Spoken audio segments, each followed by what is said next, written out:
روزی که نشأه های جوانی بدل شود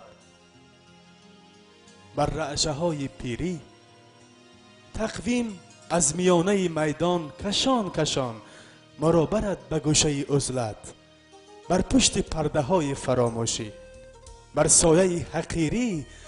شاید همان زمان ما معنی سعادت حالا را احساس بکنیم.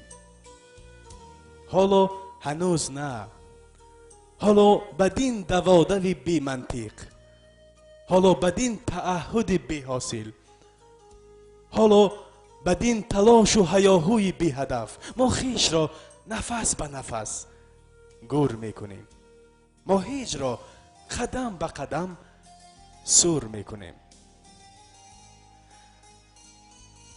در سری ماست پرکشاینده فکر دریافتن مرتبه و جایزه ها، تا زمانی غروب لاله دل، تا خداحافظی حرف ها و منظره و صورت ها در بساط حافظه ها. تو نمیدانی ای دل ناشکر که صبح جایزه است، بهار جایزه است، برلیان شبنم، انگوبین مهتاب، عطسه نیلوفر از گلوی نیلی آب، همه عنایت پروردگار جایزه است. این تماشای بده علت دوام نمی ماند.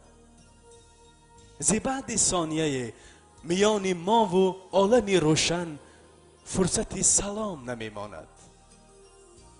پس بیا چو جایزه ایسیدی سپیده صبح، کبوترانه بیا.